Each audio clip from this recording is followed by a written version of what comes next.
Assalamualaikum warahmatullahi wabarakatuh. Kami dari kelompok 2 akan mempresentasikan hasil diskusi kami yang berjudul sanitasi dan hygiene, yang beranggotakan Afni Wilandari, Agusti Wayu Lestari, dan saya sendiri Yulsila Senaen. Pokok pembahasan yang kami akan bahas yang pertama, prinsip sanitasi dan hygiene, yang kedua hygiene perorangan, yang ketiga sanitasi bangunan dan fasilitas, yang keempat pembersihan dan sanitasi peralatan, dan yang terakhir validasi prosedur pembersihan dan sanitasi. Yang pertama, prinsip sanitasi dan hygiene. Prinsip sanitasi dan hygiene, tingkat sanitasi dan hygiene yang tinggi hendaklah diterapkan pada setiap aspek pembuatan obat. Ruang lingkup sanitasi dan hygiene meliputi personil, bangunan, peralatan dan perlengkapan, bahan produksi, serta wadahnya, dan segala sesuatu yang dapat merupakan sumber pencemaran produk.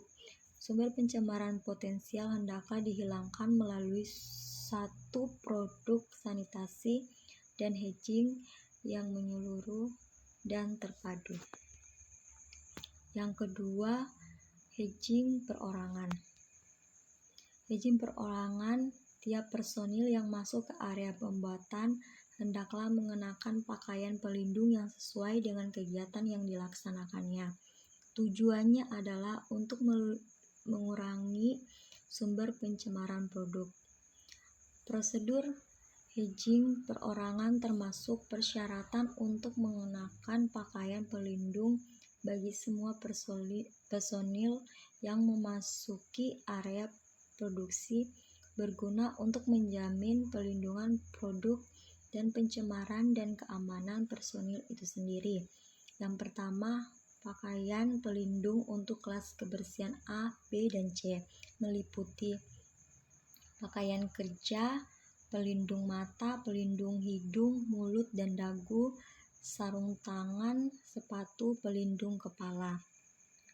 Yang kedua, pakaian pelindung untuk kelas kebersihan D dan E meliputi pakaian kerja, pelindung mata, pelindung kuping, pelindung hidung, mulut, dan dagu, sarung tangan, sepatu pelindung kepala. Yang ketiga, pakaian pelindung untuk kelas kebersihan F dan G. Untuk F misalnya area pengemasan sekunder, dan untuk G misalnya gudang, meliputi pakaian kerja, pelindung mata, pelindung kuping, pelindung hidung, mulut, dan dagu, sarung tangan, sepatu, dan pelindung kepala. Personil hendaklah diinstruksikan supaya menggunakan sarana mencuci tangan dan mencuci tangannya sebelum memasuki area produksi. Untuk tujuan itu perlu dipasang poster yang sesuai. Berikut ini poster yang ditampilkan, yaitu cara mencuci tangan yang benar.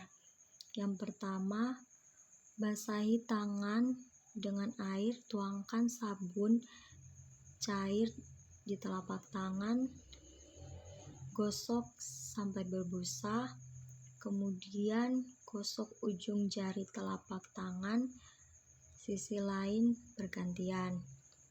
Gosok kedua telapak tangan satu dengan lain. Kemudian silangkan jari-jari dan gosok. Kemudian gosok punggung tangan yang satu dengan telapak tangan sisi lain bergantian. Gosok ibu jari secara teliti dengan tangan sisi lainnya bergantian. Kemudian gosok kedua pergelangan secara bergantian. Siram dengan air untuk membersihkan semua sisa sabun. Keringkan tangan dengan kertas pembersih. Dan yang terakhir, matikan kuman dengan menggunakan kertas pembersih untuk mencegah pencemaran. Kemudian buang kertas pembersih. Selanjutnya ada sanitasi bangunan dan fasilitas. Sanitasi bangunan dan fasilitas meliputi yang pertama, bangunan yang digunakan untuk pembuatan obat hendaklah didesain dan dikonstruksikan dengan tepat untuk memudahkan sanitasi yang baik. Yang kedua, hendaklah tersedia dalam jumlah yang cukup sarana toilet dengan ventilasi yang baik dan tempat cuci bagi personil yang letaknya mudah diakses dari area pembuatan. Yang ketiga, hendaklah disediakan sarana yang memadai untuk penyimpanan pakaian personil dan milik pribadinya di tempat yang tepat. Yang keempat, penyimpanan dan konsumsi makanan dan minuman hendaklah dibatasi di area khusus, misalnya kantin. Sarana ini hendaklah memenuhi standar saniter. Sampah tidak boleh dibiarkan menumpuk. Sampah hendaklah di dalam wadah yang sesuai untuk dipindahkan ke tempat penampungan di luar bangunan dan dibuang secara teratur dan berkala. Yang kelima, hendaklah ada prosedur tertulis untuk pemakaian ronetisida, insektisida, fungisida, agen fumisgasi, pembersih dan sanitasi yang tepat. Prosedur tertulis tersebut hendaklah disusun dan dipatuhi untuk mencegah pencemaran terhadap peralatan, bahan awal, wadah obat, tutup wadah, bahan pengemas, dan label atau produk. Yang keenam, hendaklah ada prosedur tertulis yang menunjukkan penanggung jawab untuk sanitasi serta mengurangi dengan cukup rinci mengenal jadwal, metode, peralatan, dan bahan pembersih yang harus digunakan untuk pembersih sarana dan bangunan. Prosedur tertulis terkait hendaklah dipatuhi.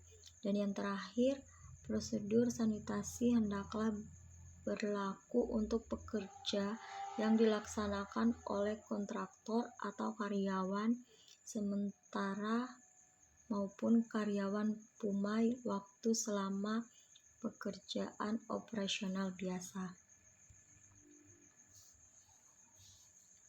Selanjutnya, bangunan yang digunakan untuk pembuatan obat hendaklah didesain dan dikonstruksikan agar mudah disanitasi.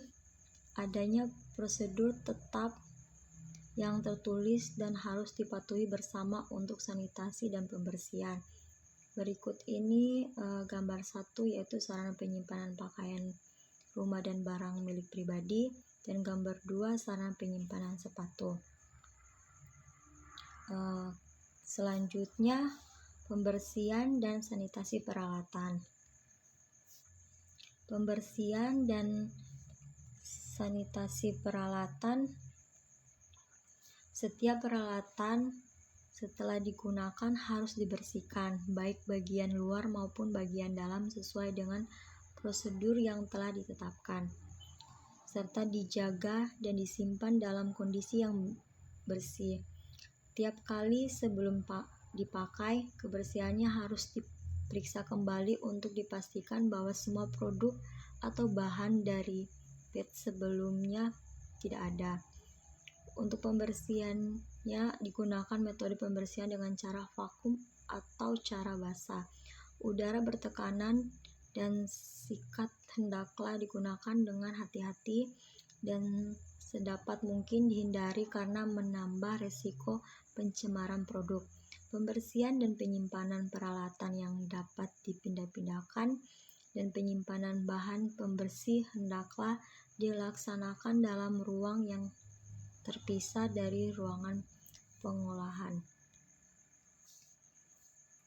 Selanjutnya, bahan-bahan produksi yang digunakan untuk membuat produk sangat mungkin tercemar oleh wadah yang digunakan. Pada saat proses penimbangan dan pencampuran, Wadah yang digunakan harus dipastikan kebersihannya agar tidak mencemari bahan-bahan produksi. Penggunaan wadah untuk proses penimbangan dan pencampuran bahan produk harus bersih dan kering. Wadah untuk proses produksi juga dapat dalam kondisi yang baik dan tidak bereaksi dengan bahan produk. Penggunaan wadah yang tidak tepat dan tidak sesuai dapat menjadi faktor penyebab terjadinya pencemaran yang dapat menurunkan kualitas produk. Selanjutnya ada validasi prosedur pembersihan dan sanitasi. Validasi prosedur pembersihan dan sanitasi. Prosedur tertulis hendaklah ditetapkan untuk pembersihan alat dan persetujuan untuk penggunaan bagi produk obat. Prosedur hendaklah mencantumkan penanggung jawab untuk pembersihan alat, jadwal pembersihan termasuk sanitasi bila perlu, deskripsi lengkap dan metode pembersihan dan bahan pembersih yang digunakan, instruksi pembongkaran dan pemasangan kembali tiap bagian alat bila perlu untuk memastikan pembersihan yang benar, instruksi untuk menghilangkan atau meniadakan identitas bed sebelumnya, instruksi untuk melindungi alat yang sudah bersih terhadap kontaminasi sebelum digunakan, inspeksi kebersihan alat segera sebelum digunakan, dan menetapkan jangka waktu maksimum yang sesuai untuk pelaksanaan pembersihan alat setelah selesai digunakan produksi.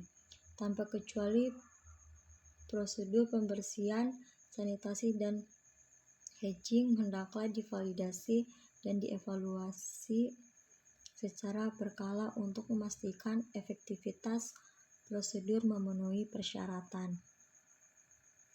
Sekian presentasi dari kelompok kami, kurang lebihnya mohon maaf. Wassalamualaikum warahmatullahi wabarakatuh.